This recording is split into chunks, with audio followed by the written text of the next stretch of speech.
नमस्कार, मैं राजवीर हूं और आज हमारे साथ बातचीत करने के लिए उत्तर प्रदेश के सबसे ताकतवर राजनीतिक परिवार की बहू अपर्णा बिष्ट यादव जी हैं।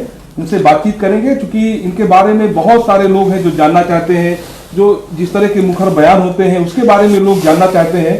तो सब तमाम चर्चाएं हम करेंगे। अपर्णा जी, सबसे पहला सवाल तो मेरा आपसे ये है कि कभी कभी जो बयान होते हैं आपके वो पार्टी लाइन से बाहर हो जाते हैं। ये बताता है आपके व्यक्तित्व में कितनी मुखरता है।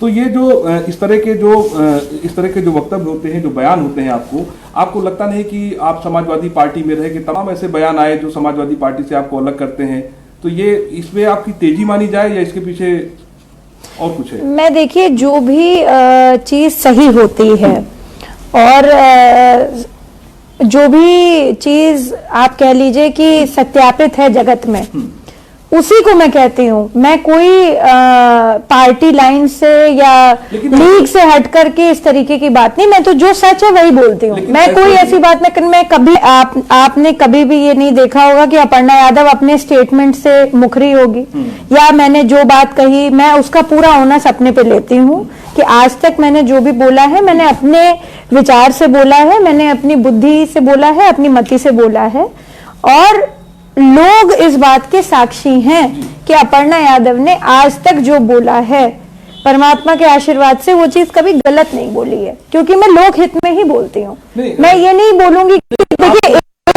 आज इतनी सच्चाई देखिए आज बिल्कुल करनी चाहिए। समाज बदल रहा है, समाज बदल रहा है और राजनीति बदल रही है। हमारा समाज में कब तक हम झूठे वादे करते रहेंगे?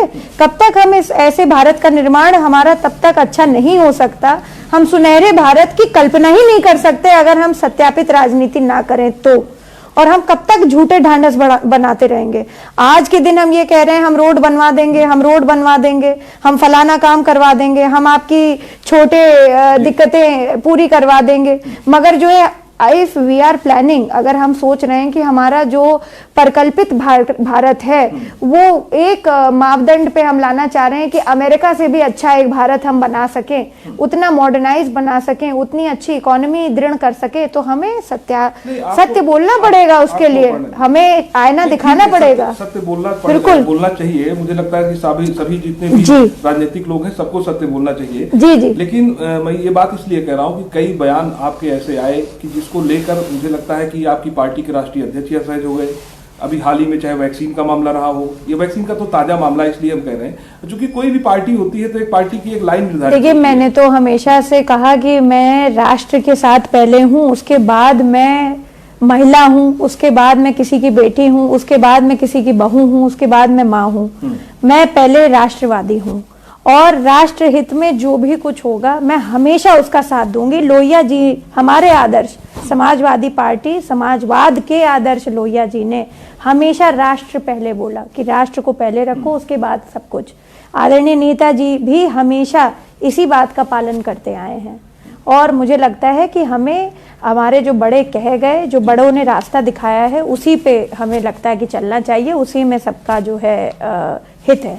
जी, जो उत्तर प्रदेश की मौजूदा राजनीति है जिसमें तमाम देखिए तो चाहे कास्टिज्म की बात हो, इससे पहले आपकी सरकार थी तो ये कहा जाता था कि एक वाद चलता है, कास्टिज्म चलती है, एक थाने में तमाम जाति विशेष के लोग तैनात किए जाते हैं।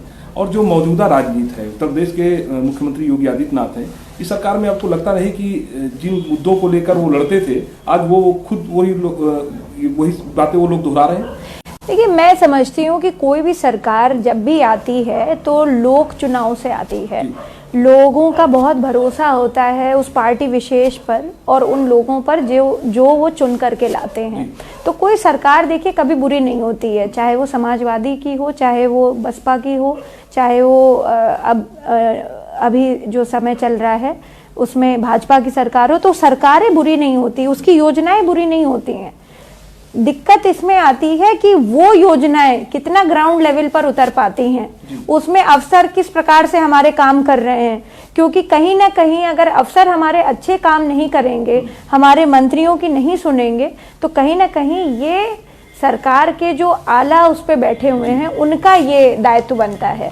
तो सरकार कभी बुरी नहीं होती। अपर्णा यादव, ये मेरा अपना मानना है कि सरकारें हमेशा अच्छे के लिए ही आती हैं, क्योंकि भाई ऑफ कोर्स उनको मैंडेट मिला है इतना बड़ा, तो वो किसी ना किसी सोच समझ करके आए हैं ना, लोगों ने उनको इसलिए नहीं वोट दिया क्योंकि किसी वजह से। सवाल मेरा ये था कि जिस कास्टिज्म को लेकर, बिल्कुल मैं आपको मैं उसी पे आ रही हूँ, बाद में मैं इसी बात पे आ रही हूँ। देखिए उत्तर प्रदेश हो चाहे हमारे भारतवर्ष हो, यहाँ कास्टिज्म हमेशा से बहुत बड़ा रोल प्ले किया है, हमेशा से। ऐसा नहीं है कि ये आज का नहीं है, पर कहीं ना कहीं मुझे लगता है कि मैं, जैसे मैंने एक एग्जाम्पल सेट किया, वैसे ही मैं चाहती हूँ अन्य लोग भी एग्जाम्पल सेट करें। मैं जब चुनाव लड़ी तो वो ना यादव बाहुल्य सीट थी, ना वो जो है ठाकुर बाहुल्य सीट थी, ना वो मुसलमान बाहुल्य सीट थी, जो कि समाजवादी पार्टी का एक नॉर्मल वोट बैंक माना जाता है कि ठाकुर, यादव और मुसलमान, मेनली यादव, मुसलमान और लास्ट में आता है ठाकुर। तो तीनों ही उस सीट पे नहीं थे। मैं कैंट विधानसभा की बात कर रही हूँ, मगर फिर भी मुझे वो सीट दी गई और मैंने बहुत मजबूती के साथ वो चुनाव लड़ा। तो मैं आपको ये बताना चाहती हूँ कि जो आप कह रहे हैं कास्ट एक बहुत बड़ा इशू है, पर विद चेंजिंग टाइम्स मुझे लगता है कि अब ये परिप्रेक्ष्य भी बदल रहा है। राजनीति में लोग ऐसे भी आ रहे हैं जहाँ पे इस चीजों का मतलब अब बहुत गौण होता नजर आ रहा है। अपर्णा जी, कई लोग चाहते हैं कि ये, मैं अभी भी बात कह रही हूँ आपसे, कि कई लोग चाहते हैं कि पोलराइज किया जाए इन सब आधारों पर, और ऐसी बात भी कई कॉन्स्टिट्यूएंसीज में। फिर वो कौन से लोग हैं? देखिए मैं एक एक नाम नहीं लूंगी क्योंकि वो हम पार्टी की, आप पार्टी की बात करें। नहीं, कई लोग हैं, हर पार्टी में अच्छे लोग भी होते हैं, बुरे लोग भी होते हैं। समाजवादी पार्टी में बहुत सारे अच्छे लोग हैं, बहुत दिग्गज नेता हैं, भाजपा में बहुत अच्छे नेता हैं, कांग्रेस में बहुत बड़े बड़े लीडर्स हैं, आप पार्टी में हैं, कई लोग, कई जगह पे अच्छे लोग हैं। पर मैं ये कह रही हूँ वो अपना मापदंड बदलने के लिए, ये पैटर्न चेंज करने के लिए इस तरीके की जेनेसिस हो, री इंजीनियरिंग हो कि टिकट किस प्रकार से बांटे जाएं। तो मुझे लगता है कि ये कास्टिज्म का जो एक फैक्टर आ जाता है उत्तर प्रदेश के चुनाव में, क्योंकि ये देश का सबसे बड़ा चुनाव माना गया है, यहीं से जो है 80 MP जाते हैं लोकसभा के। तो मुझे लगता है कि ये जब तक चेंज नहीं होगा तब तक हम ये नहीं कह सकते कि हम कास्टिज्म इवेपोरेट कर देंगे सोसाइटी से, क्योंकि कास्ट सिस्टम कोई आज का नहीं है, इस राजनीति की देन नहीं है। भारत जब से आंदोलन जब आजाद नहीं भी हुआ था तब भी ये चला आ रहा था, तो ये बहुत पहले से निर्धारित चला रहा है। राष्ट्रीय अध्यक्ष अखिलेश यादव जी कहते हैं, अक्सर जब भी प्रेस कॉन्फ्रेंस होती है या कोई मीडिया में सवाल पूछा जाता है तो कहते हैं कि योगी सरकार ने पिछले 4 साल में कोई ऐसा काम नहीं किया, वो समाजवादी पार्टी के समय में जो काम हुए थे उन्हीं का फीता केवल ये सरकार काटती रही। लेकिन इस तरह के बयान आपसे कभी नहीं सुना गया, तो मैं चाहता हूं कि इस पे आपकी क्या राय है, क्या सच्चाई है? ये उनके बयान है, वो राष्ट्रीय अध्यक्ष हैं पार्टी के। आपकी पार्टी भी है ना? देखिए पार्टी के राष्ट्रीय अध्यक्ष हैं, उनका बोलना है, वो उनकी पर्सनल ओपिनियन है, और अगर उनका ये कहना है तो ये सवाल तो आपको उनसे करना चाहिए। मेरा ये मानना नहीं है, मैंने इसलिए कभी इस पे टिप्पणी नहीं करी। देखिए जो मेरा विषय नहीं है उस पे मैं टीका टिप्पणी क्यों करूं? नहीं ठीक है, लेकिन क्या फिर आप मानती हैं कि मतलब ये स्टेटमेंट गलत है क्या? देखिए मैं ना कह रही हूँ वो गलत है, ना मैं वो कह रही हूँ कि सही है। मैं तो उस पर टीका टिप्पणी ही नहीं करना चाहती हूँ, मैं उस वाद विवाद में नहीं पड़ना चाहती हूँ। वो राष्ट्रीय अध्यक्ष जी का अपना निजी विचार है और वो अपनी तरफ से ये पार्टी को, दूसरी पार्टियों को संदेश देना चाहते हैं कि भाई जो हमने काम किया है, जो भी उनके स्टेटमेंट आए हैं वो अपने से बोलते हैं, अपनी मति से बोलते हैं। जो मुझे लगता है जहाँ पे मेरा हस्तक्षेप जरूरी है, जहाँ मुझे मेरे मीडिया के भाई या बहन पूछते हैं मुझसे कि आपका क्या इस पे कहना है, तो मैं उस पे जवाब देती हूँ। वो क्या कह रहे हैं इससे मैं भाई हर चीज की जिम्मेदारी नहीं ले सकती हूँ ना। अब वैसे तो आदरणीय नेताजी ने मोदी जी को खुली सदन में आशीर्वाद दिया कि फिर से प्रधानमंत्री बने। अब इस पे मैं क्या कहूँ, इस पे राष्ट्रीय अध्यक्ष जी से कोई नहीं पूछता कि क्यों कहा भाई आपने, नेताजी ने क्यों कहा ये बात कि वो मोदी जी फिर से प्राइम मिनिस्टर बने। तो ठीक है, देखिए हर आदमी का एक निजी फैसला हो सकता है, एक निजी बयान हो सकता है। इस पे अखिलेश यादव से सवाल हम लोगों ने पूछा था मैडम जी। अखिलेश यादव का इस पे जवाब ये था, मुझे याद अच्छे से, प्रेस कॉन्फ्रेंस में सवाल हुआ था, उनका जवाब ये था कि चूंकि एक राजनीतिक परंपरा है कि कोई भी अगर सरकार पूरे साल 5 साल पूरे करती है, जाती है, तो जो भी विपक्ष में लोग होते हैं वो इस तरह की ही बात करते हैं, इस तरह का ही आशीर्वाद देते हैं अगर कोई सीनियर नेता है तो। दूसरा मैं ये कह रहा था अपर्णा जी की जो तमाम समाजवादी पार्टी में जो तमाम लीडर्स हैं, और ख़ास तौर पे आपको लेकर जब कभी चर्चा होती है तो वो बात नहीं रहती जो पार्टी के अन्य नेताओं में होती है। जी। अच्छा, कई ऐसे मामले भी आए, वो चाहे ऐसा माना जाता है कि भाई प्रधानमंत्री नरेंद्र मोदी जी हों या योगी आदित्यनाथ जी हों, तो कहीं ना कहीं इनका कोई भी कार्यक्रम होता है, इन पर कभी आपने टीका टिप्पणी नहीं की, मैं तो हमेशा देखिए मोदी जी का जो स्वच्छ भारत मिशन था, जब मेरी सरकार भी थी समाजवादी की, तो मैंने उनका खुले मन से प्रशंसा करी। अच्छा आप बताइए स्वच्छ भारत मिशन में क्या खराबी है? अगर कोई हमारे प्राइम मिनिस्टर जैसे व्यक्ति, इतना विशेष पोस्ट हमारे पूरे देश में सबसे बड़ा पोस्ट है, गणमान्य पोस्ट है, तो मुझे लगता है कि अगर वो झाड़ू उठा सकते हैं और एक मैसेज दे सकते हैं पूरे देश को कि अपने घर साफ रखें, अपना मोहल्ला साफ रखें, अपनी गली साफ रखें, तो उसमें मुझे नहीं लगता कि कोई गलत बात करी। और उसमें अपर्णा यादव ने अगर कह दिया तो लोगों को इस पे आपत्ति क्यों हो गई, ये मुझे नहीं समझ में आ रहा है।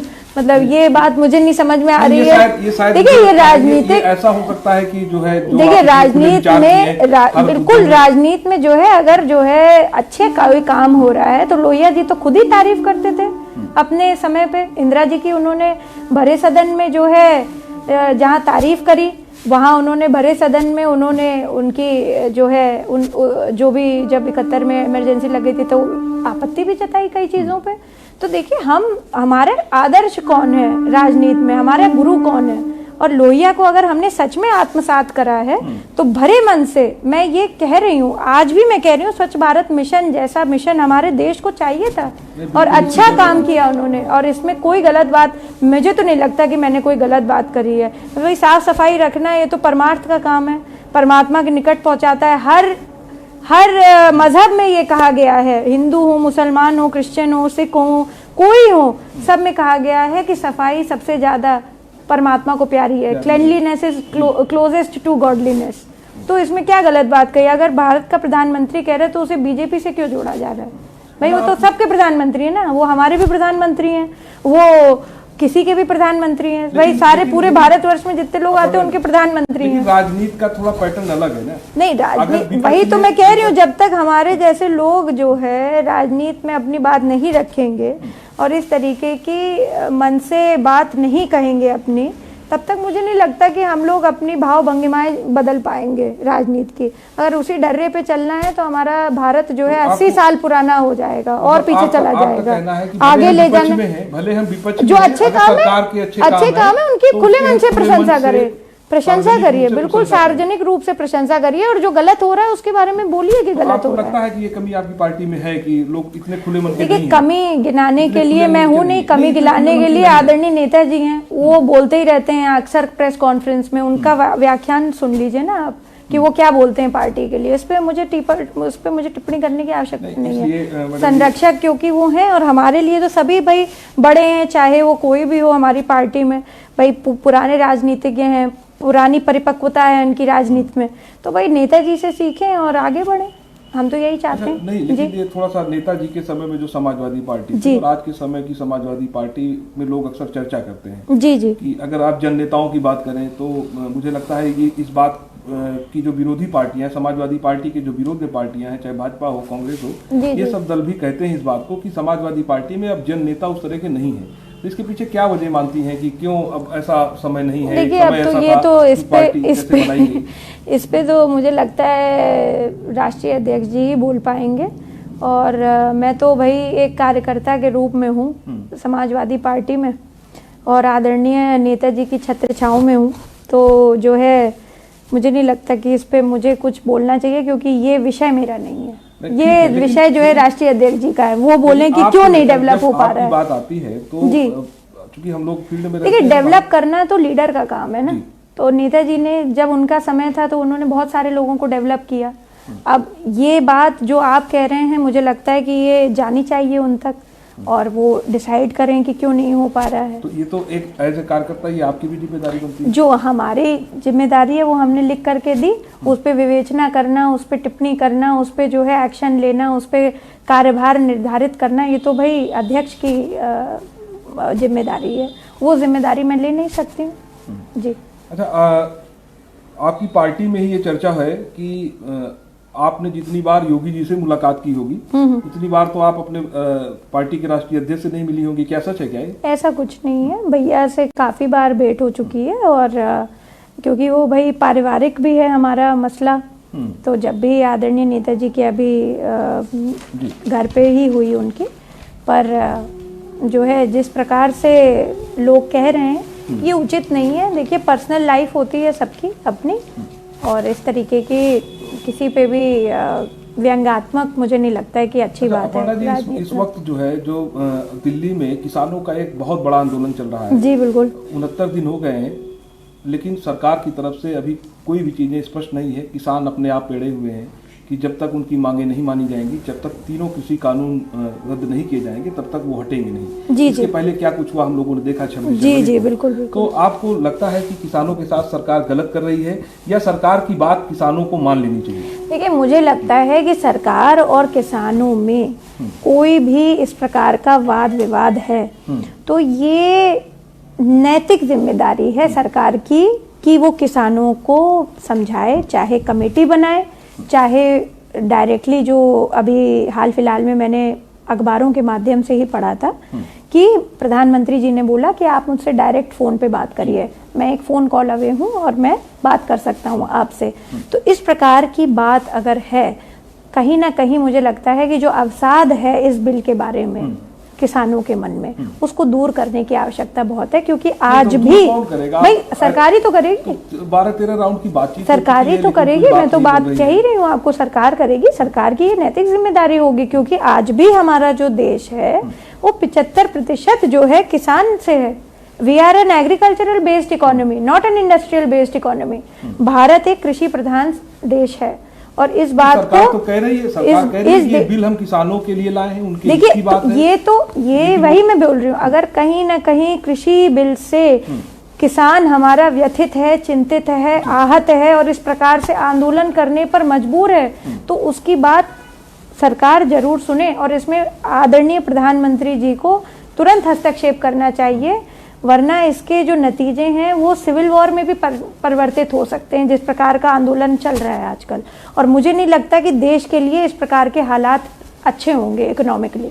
जी 2022 का इलेक्शन है, बहुत समय नहीं है, 1 साल का वक्त बचा हुआ है, तो 2022 को लेकर आपको क्या लगता है? क्योंकि आपकी पार्टी आप देखिए 2014 से लेकर 2014 में क्या हुआ, 17 में क्या हुआ, 19 में क्या हुआ, अब 22 आ रहा है। जी जी। तो आपको लगता है कि कुछ बेहतर कर पाएंगे या चीजें वैसे ही चलती रहेंगी? क्योंकि अभी देख के हाल फिलहाल आपको क्या लगता है, क्योंकि आप अपनी पार्टी, मुझे लगता है कि देखिए, पार्टी को जो है जब तक ग्रास रूट लेवल पर और बूथ पर अपने कार्यकर्ता, समाजवादी पार्टी के बूथ जो कार्यकर्ता हैं उनको जब तक हम नहीं बुला करके थोड़ा पुश करेंगे या इनकरेज करेंगे, तब तक मुझे नहीं लगता कि ये उचित है। क्योंकि झगड़े जब हुआ था सबको पता है और उसमें कई लोग डिवाइड हो गए आपस में, दो विभाग हो गए उसके। तो जहाँ पर एक था वहाँ पे 2 हो गए। तो डेफिनेटली हमें लगता है कि एज अ पार्टी हमें अपने बूथ पर काम करना चाहिए और ग्रास रूट लेवल पर डिस्ट्रिक्ट की जो कमिटीज हैं उनका जो है उनको संगठित और सुगठित दोनों करना चाहिए। परिवार से जुड़ा एक सवाल है जी। जब परिवार एक मंच पे नहीं आ पा रहा तो सर्वविदित से सब जानते हैं। जी जी जी। तो आपको क्या लगता है इसके पीछे वो क्या कोई पार्टी के ही लोग हैं, वो कौन से लोग हैं जो ऐसा चाहते हैं, उसमें किसका हित छिपा है? क्योंकि तमाम बातें आगे बढ़ती हैं फिर चीजें वही आ जाती हैं। देखिए, हम तो यही चाहते हैं, क्योंकि मैं उस घर की बहू हूँ, तो एज अ बहू मैंने हमेशा बोला है कि सब लोग एक हो जाएं तो इसमें बहुत अच्छा है, क्योंकि जब तक मुट्ठी हमारी बंद रहती है तभी तक हम ताकतवर रहते हैं। अब अगर अलग हो गए हैं तो दोनों लोग बड़े हैं मुझसे, मैं उनको कोई सुझाव नहीं दे सकती हूँ, क्योंकि ऑलरेडी मैं दे चुकी हूँ कि भाई सब लोग एक होना चाहिए। ये अब उनका निजी मामला है कि वो किस प्रकार से संगठित होना चाहते हैं, और अगर उनके मन मिल रहे हैं तो जरूर उनको हो जाना चाहिए। अच्छा अपर्णा जी, एक आखिरी सवाल है, क्योंकि जब ये इंटरव्यू के लिए मैंने डाला कि फेसबुक पे या सोशल मीडिया पे कि हम इस इंटरव्यू को लाइव करेंगे, तो तमाम लोगों के सवाल भी उसमें आए। मैं दिखाता हूँ सवाल भी आपको। उसमें किसी ने लिखा कि अपर्णा बिष्ट यादव जी से जरूर पूछिएगा कि 2017 के पहले अपर्णा जी अपने नाम के आगे अपर्णा यादव लिखती थी, अब 2017 के बाद से अपर्णा बिष्ट यादव लिखने लगी। क्या इस बात में सच्चाई है? देखिए, मैं आपको बताती हूँ, इसमें सबसे बड़ी बात तो ये है कि भाई बिष्ट तो मैं हूँ ही मेरे पिता की वजह से। अब कई महिलाएं हैं जो पॉलिटिक्स में हैं, कई महिलाएं हैं जो बॉलीवुड में हैं, हॉलीवुड में हैं, सब ने अपना मेडन नेम रखा हुआ है। इसे आप विमेन एम्पावरमेंट कह लीजिए, जिसे हम महिला सशक्तिकरण है। सुनिए मेरी बात, मैं आपको कह रही हूँ 2011 से, बल्कि और पहले से 2003 से जब से अकाउंट बना हुआ है फेसबुक पे, तब से वो अपर्णा बिष्ट ही था। क्योंकि जब 2011 में मेरी शादी हुई तो डेफिनेटली प्रतीक जी के बाद जो है मुझे अपने सरनेम के आगे यादव जोड़ना पड़ा, तो वो एक नाम चलने लगा, अपर्णा बिष्ट यादव। ये तो सरकार में भी मेरा नाम अपर्णा ही बिष्ट यादव था, और जब भी था वो अपर्णा ही बिष्ट यादव था। हालांकि पासपोर्ट और सब जगह मेरा नाम अपर्णा यादव है, तो जो पब्लिक नेम जो उसमें लग गया, तो वो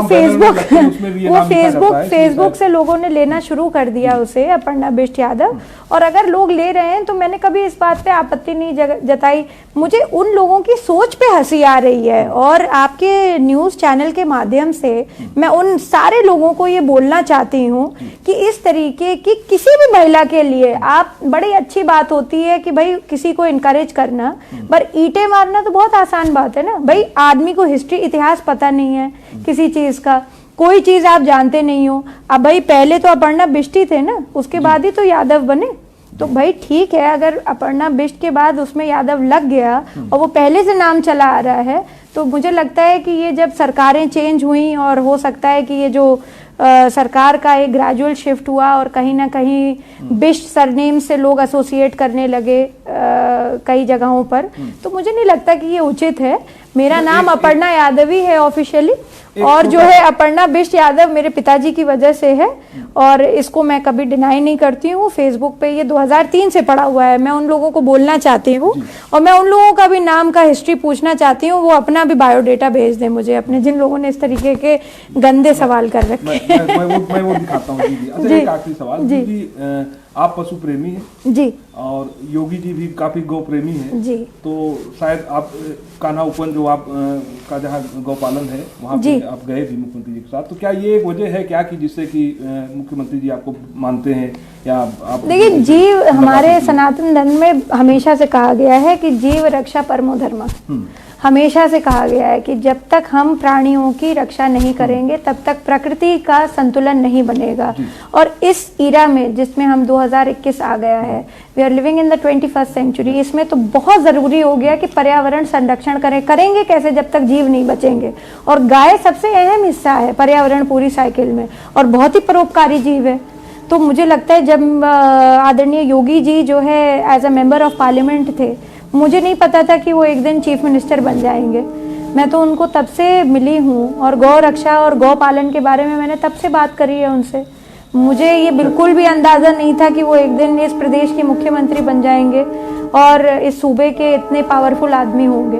तो ये तो मुझे लगता है कि उनके परमार्थ का नतीजा है कि वो इतने बड़े उस पे पद पर हैं, और इतने विरोध के बावजूद जो है इस पद पर आसीन है। चलिए अपर्णा जी, हमसे बातचीत, ये गौ माता का आशीर्वाद है मुझे लगता है। बातचीत करने के लिए अपर्णा जी बहुत बहुत धन्यवाद आपका। तो ये अपर्णा यादव जी थी, जो जिस तरह से मैंने बताया शुरू में कि उत्तर प्रदेश में जो सबसे बड़ा राजनीतिक परिवार है उस घर की ये बहू है। और सबसे बड़ी बात है कि जिस तरह से हर सवाल का बेबाकी से जवाब दिया, ये भी अपने आप में बताता है कि ये किस तरह से बेबाक है और कितनी बुखार है, राजनीति में बड़ी साफगोई से अपनी बात रखना पसंद करती है। नमस्कार।